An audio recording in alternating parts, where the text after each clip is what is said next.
Cayetano Pia, Defensor Santiago, Drilon, Ejercito Estrada, Escudero, Gingona, Honasan, Lacson, Lapid, Ligarda, Marcos, Osmeña, Pangilinan, Pimentel, Recto, Revillas, Soto, Trillanes, Villar, the Senate President.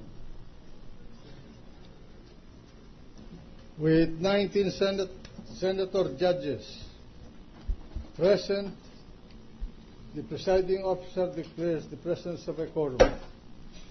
Majority Floor Leader. Thank you. Mr. President, may I ask the Sergeant at Arms to make the proclamation? The Sergeant at Arms may do so. All persons are commanded to keep silent under pain of penalty while the Senate is sitting on trial on the articles of impeachment against Chief Justice Renato C. Corona. Majority Floor Leader. Mr. President, I move that we dispense with the reading of the Journal of January 26, 2012, Journal of the Senate sitting as an impeachment court, and consider the same as approved. Is there any objection? There being none, the January 26, 2012 Journal of this court is approved. The Secretary will please call the case before the Senate sitting as an impeachment court. Case number 002-2011 in the matter of impeachment trial of Honorable Chief Justice Renato C. Corona. Majority Floor Leader. Mr. President, may we ask the parties and their respective counsel to enter their appearances? Mr. President, good afternoon, and to the honorable members of the Senate.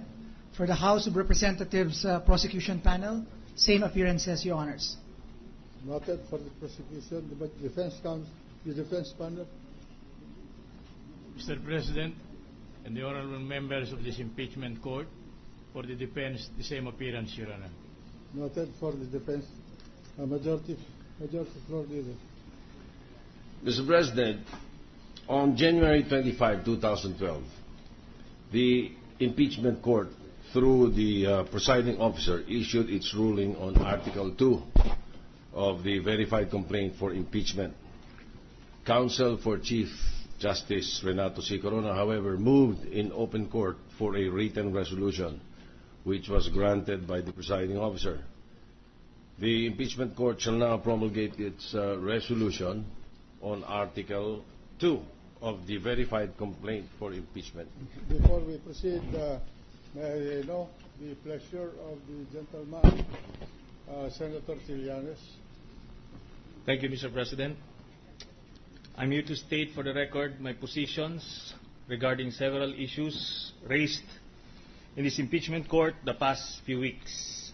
May I Mr. President, Your Honor, that that being the case, I will recognize His Honor later and will dispense with the preliminary matters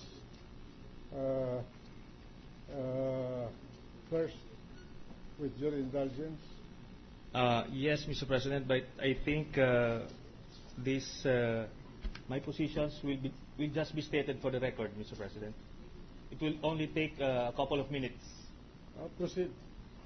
Thank you, Mr. President. First, as regards the nature of impeachments, with all due respect to all those who have stated their different opinions, I have also researched extensively on the subject, and I am convinced that it is a political process with a judicial character. It is where the public participates through their representatives in the formulation of public policy to resolve a policy issue of whether the conviction or acquittal of Chief Justice Renato Corona is in the best interests of our country.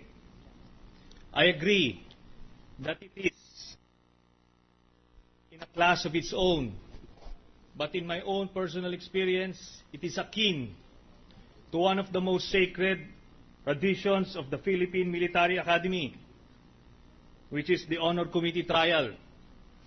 It is where a cadet who is accused of violating the tenets of the Honor Code is tried by a jury of 8 members of the Honor Committee. And only a unanimous vote of guilty can convict an accused. The only difference that I can see with this impeachment trial is we don't have brilliant lawyers like the ones performing before us. And it's also the reason why we don't have technicalities in our attempt to ferret out the truth. Then again, that is in a laboratory setting. Secondly, as to the standard of proof, as a former soldier, Navy officer, I will not even venture into defining and distinguishing between what is proof beyond reasonable doubt, and substantial evidence, well within the expertise, because that is well within the expertise of my more seasoned colleague. What I do know and what I will apply in this impeachment trial is the basic sense of justice that God has given every human being born in this planet. Lastly, as regards the issue raised by Senator Chis Escudero as to whether the acts committed by the Chief Justice prior to his appointment to the Supreme Court should be covered by this trial, my position is yes, we should cover them all. Because I believe that part of what we are trying to find out in this trial is the moral fitness of the Chief Justice to remain in office.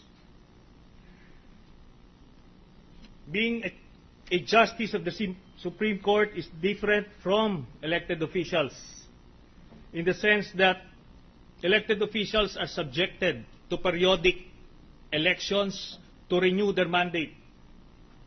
So you can have the worst possible moral record, but once you get elected into public office, it is presumed that the public has already accepted your past and probably they have voted you for your other qualities or lack thereof. But the justices of the Supreme Court, whose principal mandate is to administer justice to every citizen of this republic, they should possess the highest possible moral standards for public officials. That's all, Mr. President. Thank you. Thank you. Mr. President, may we continue with the clerk resolution of the impeachment court? Is directed to read the resolution of the impeachment court.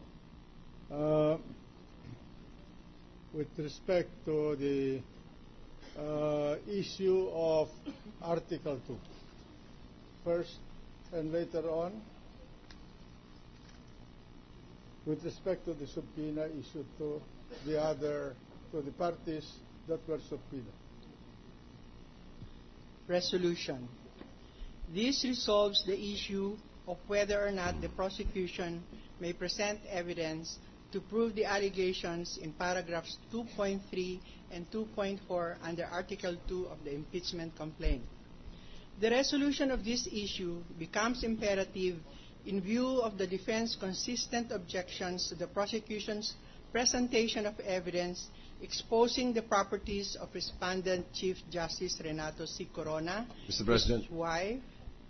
with due respect, Mr. President, a number of our colleagues are asking that we just read the dispositive portion, just distribute copies of the resolution to the defense and the prosecution, because this was earlier manifested by the Senate President last week. If there's no objection, then I will approve the motion of the Majority Floor Leader. The chair is none. The motion is approved. Proceed. The Secretary and Yes. Clerk, acting as clerk of this court, may now proceed to read the resolution, Yes, resolutory portion of Yes, sir. the The resolution. resolution of this matter Yes, sir. with this court. In sum, therefore, this court resolves and accordingly rules: 1. To allow the prosecution to introduce evidence in support of paragraphs 2.2 and 2.3 of Article 2 of the Articles of Impeachment. 2.